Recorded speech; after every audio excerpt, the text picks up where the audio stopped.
मित्रों नमो नमः।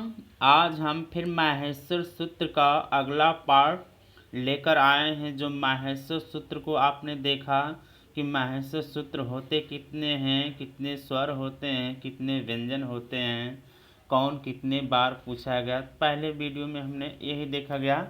उसका दूसरा पार्ट आज बनाकर लाया हूँ प्रत्याहार। क्या है प्रत्याहार? प्रत्याहार का अर्थ होता है कि प्रत्याहार जो होता है प्रति प्लस आंग प्लस री और घई प्रत्यय मिलकर बना है, जिसका अर्थ होता है संक्षेपीकरण। प्रत्याहिन्यते संक्षिप्यन्यते वर्णा अत्रेति प्रत्याहार। वर्णों या पदों का संक्षेपीकरण ही क्या होता है? प्रत्याहार। एक कई बार सवाल पूछा भी गया था कि प्रत्याहार विधायक सूत्र क्या होता, तो इसमें यही कहा गया आदि अनतेन संहिता। एक कई बार सवाल पूछा गया, टीजीटी में पूछा भी गया था कि प्रत्याहार विधायक सूत्र क्या होता है, तो आदि अनतेन संहिता ही प्रत्याहार विधायक सूत्र हैं। सवाल फिर भी टीजीटी, यूपी टेट तमाम परीक्षाओं में, पीजीटी तमाम परीक्षाओं में पूछा जाता है कि प्रत्याहारों की संख्या कितनी होती है। तो ये जान लीजिए कि जो ये आपका प्रवक्ता हो, चाहे और उसके बाद यूपी टेट हो, चाहे अदर स्टेट हो, तो प्रत्याहारों की संख्या 42 है।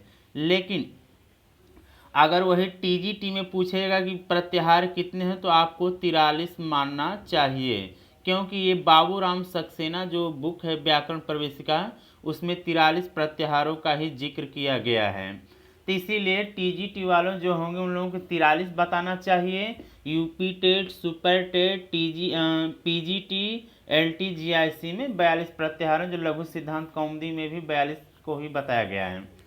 अब प्रत्याहार क्या है? प्रत्याहार आपने देखा, प्रत्याहार विधायक सूत्र ये होता है आदि अंतेन संहिता। ये कहता है ना कि आदि वाला यानी प्रारंभ को वर्ण ले लीजिए और अंत वाले वर्ण को लेकर ही प्रत्याहार बनाया जाता है।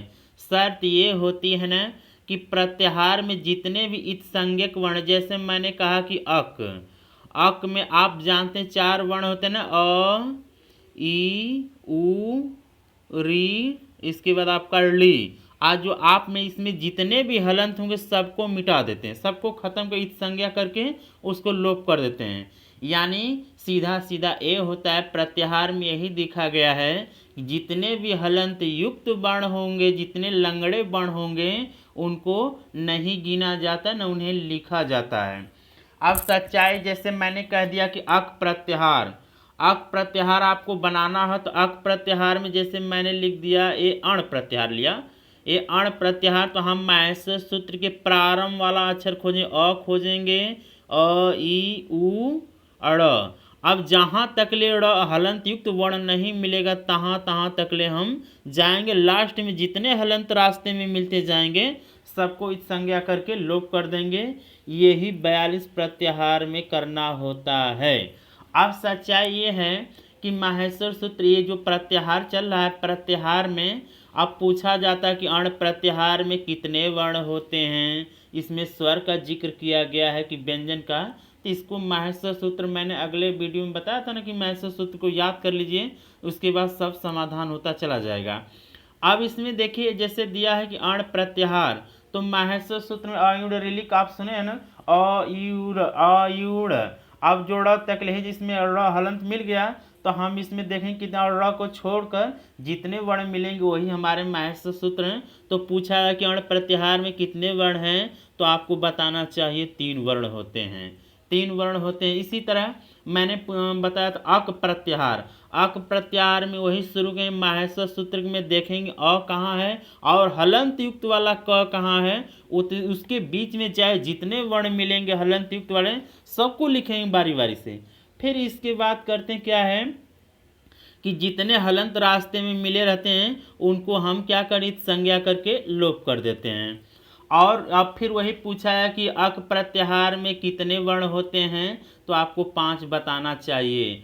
अब फिर उसी तरह अच को भी ले लीजिए। अब पूछा जाए कि अच में कितने वर्ण हैं, तो अच में आप जानते अ से लगाए हलंत युक्त च तक ले जाएंगे तो आपको 9 वर्ण ही दिखाई देंगे। और इसीलिए पूछा जाए, अच प्रत्याहार को ही जानते संस्कृत में स्वर कहा जाता है। अभी आया था अच्छे अच्छे परीक्षाओं में कि संस्कृत में अच स्वर कितने, तो उनकी संख्या 9 थी। इसीलिए अच प्रत्याहार को स्वर के श्रेणी में रखा जाता है। अट प्रत्याहार क्या है? अट प्रत्याहार में वही करेंगे जो हमने अक और अण और अच में मैंने बताया ना, आदि अनतेन सहिता हर जगह विद्यमान रहेगा। अट प्रत्याहार में माहेश्वर सूत्र के अ से लगाई हलंत युक्त ट वर्ण तक ले जाएंगे, बीच में चाहे जितने हलंत आएंगे सबको इस संज्ञा करके लोप कर देंगे। तो उसमें आप देखिए अट प्रत्याहार में आपका अच यानी संपूर्ण स्वर रहेगा, अच 9 स्वर रहेंगे। इसके बाद उष्म का ह रहेगा, ह और इसके य व र ल, यानी अट प्रत्याहार में आपका 13 वर्ण आएगा। अब इसके बाद अण प्रत्याहार 2 बार इसमें अण आया है ना, तो अण प्रत्याहार एक बार अगर जब भी पूछेगा सवाल, एक अण नहीं रहेगा, दूसरा रहेगा तो एक नहीं रहेगा, एक रहेगा तो दूसरा नहीं रहेगा। अब इसमें ये देखिए एक बार और अण आया है ना, आप देखेंगे पढ़ेंगे अयुण रीलिक एवं एवच हैवरट लड़। अब लड़ का जोड़ा है उसको भी गिना गया है, तो इसमें अट और सल प्रत्याहार यही फंसाता है। अब अण प्रत्याहार जो होता है, अब अ से लगाड़ तक ले हम जाएंगे, तो इसमें देखिए अक प्रत्याहार आएगा, एच प्रत्याहार उसम का ह होगा हैवरट, यानी 14 वर्ण अट प्रत्याहार में होते हैं। 14 वर्ण आपका ये अट प्रत्याहार में होते हैं। अब इसी तरह अम को भी बना लीजिए, इसमें अच प्रत्याहार सभी स्वर होंगे, उष्म का ह होगा, उष्म का ह होगा। अब इसके बाद आपका पंचमा अक्षर जो होता है, पंचमा अक्षर ई मंगड़नम, इस सबको जोड़ देंगे तो हमारे पास जो हो जाएगी उनकी संख्या कितनी हो जाएगी? 19। यानी आपका अम प्रत्याहार में आपको 19 वर्ण का जिक्र किया जाता है। इसी तरह अस को ले लिए, अस प्रत्याहार में भी हम अ से लगाई जो तालव्य स होता है हलंत युक्त स है, और जबगढ़ 10 खपचट चटतो कपे ससर जबगढ़ 10 बर का तीसरा वर्ग जिसमें आता है, वहाँ जहाँ हलंत युक्त वाला स लगा है वहाँ तक ले जाएंगे। अस में इसमें आपका वही आपका पूरा स्वर रहेगा, उसका हर अंतयस्थ रहेगा।